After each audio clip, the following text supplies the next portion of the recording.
On continue de parler, bien sûr, élection municipale à Nantes avec notre invité William Aucamp. Bonjour. Bonjour à vous. Avec votre liste, pardon, La France Insoumise Nouvelle Nantes, vous êtes arrivé troisième au premier tour dimanche dernier avec 11,2% des voix et donc la possibilité de vous maintenir au second tour. Lundi soir, on apprenait votre fusion technique avec la liste de l'Union de la gauche de Johanna Roland. Vous et 9 autres colistiers insoumis rejoignent la maire sortante, vous-même en 12e position. D'ailleurs, cette liste a été déposée par Johanna Roland, on va le voir, et l'écologiste Marie Vitou. Pas d'insoumis avec elle. Ça a agacé le député Andy Garbrat. Je ne sais pas si vous avez vu. Est-ce que ça vous a agacé, vous?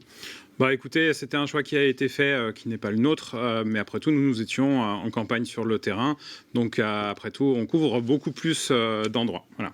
Revenons sur ce qui est une fusion technique, parce que c'est pas si évident à comprendre peut-être pour ceux qui nous regardent.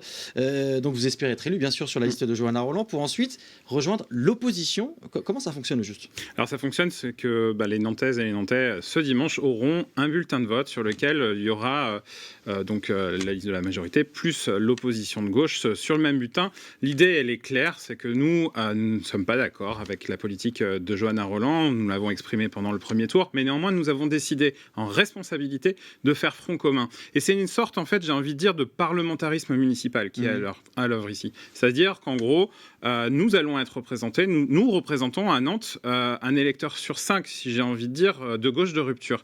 Donc demain, nous accéderons demain à la mairie, ensemble sur le même bulletin. C'était une attente. Moi, je vous le dis, clairement, on m'arrête depuis lundi soir dans la rue pour nous remercier. Nous remercier dans un premier temps pour dire vous avez fait, vous êtes rassemblés, mais surtout la deuxième chose, c'est que vous ne vous êtes pas effacés. C'était important pour les électeurs et les électrices d'être représentés. Concrètement, vous distribuez des tracts avec le programme de Johanna Roland, c'est ça? Écoutez, ça vient juste de sortir aujourd'hui, donc ça, ce sera la profession de foi qui sera distribuée à plus de 200 000 avec donc Nantaises et un Nantais, encart, c'est ça? avec un encart de la France Insoumise qui indique que nous serons demain des élus de combat dans ce conseil municipal. Nous avons toujours eu vocation à l'être. Là, je me félicite que dans cet accord, nous disposerons demain d'un groupe d'insoumises et d'insoumises de combat avec une forte connaissance du quotidien pour demain être sûr que cette ville reste à gauche, déjà dans un premier temps, mais fasse aussi une politique de gauche, puisque une opposition de gauche a ce rôle-là aussi, d'être sûr que les sujets ne sont pas oubliés. Vous comprenez ces électeurs qui considèrent que c'est de la tambouille politique, électorale, que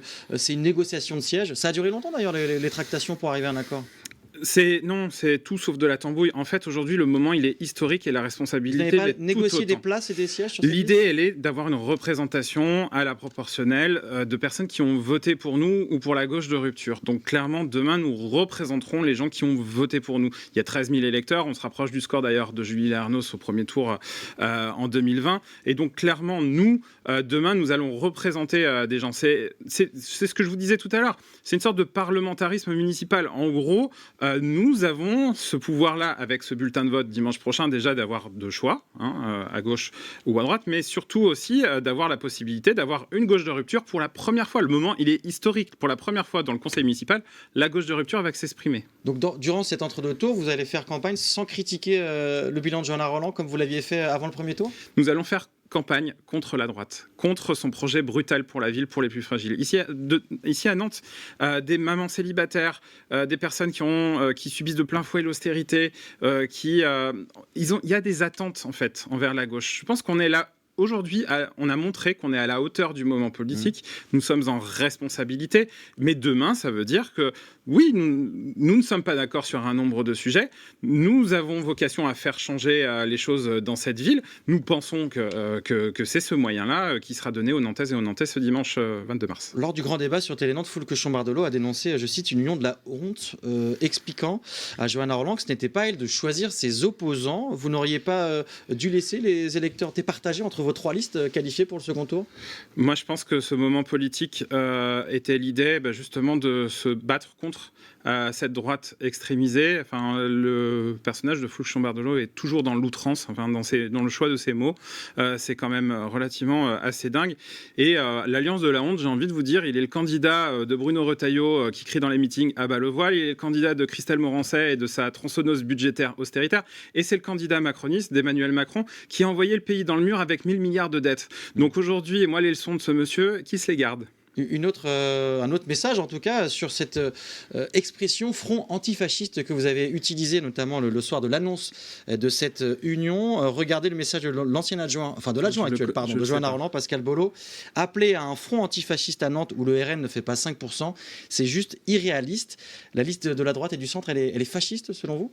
Moi, ce que je comprends, c'est que sur la liste de M. Flouchon-Bardolo, il y a par exemple le représentant local de l'UNI, le syndicat étudiant, dont le secrétaire national fait des saluts nazis. Il y a un lien à l'extrême droite dans cette liste. Il y a aussi des représentants du MoDem, des représentants de... Oui, de mais il y a un lien, et c'est-à-dire qu'on ne va pas faire rentrer demain au conseil municipal des personnes qui ont des liens avec l'extrême droite. Moi, je vois aussi la sénatrice Laurence Garnier, qui était tête de pont sur les manifs pour tous, avec des propos encore très outranciers. Elle a insulté donc Madame la maire sortante dans des propos ultra outranciers. Donc non, aujourd'hui, nous faisons barrage à ça.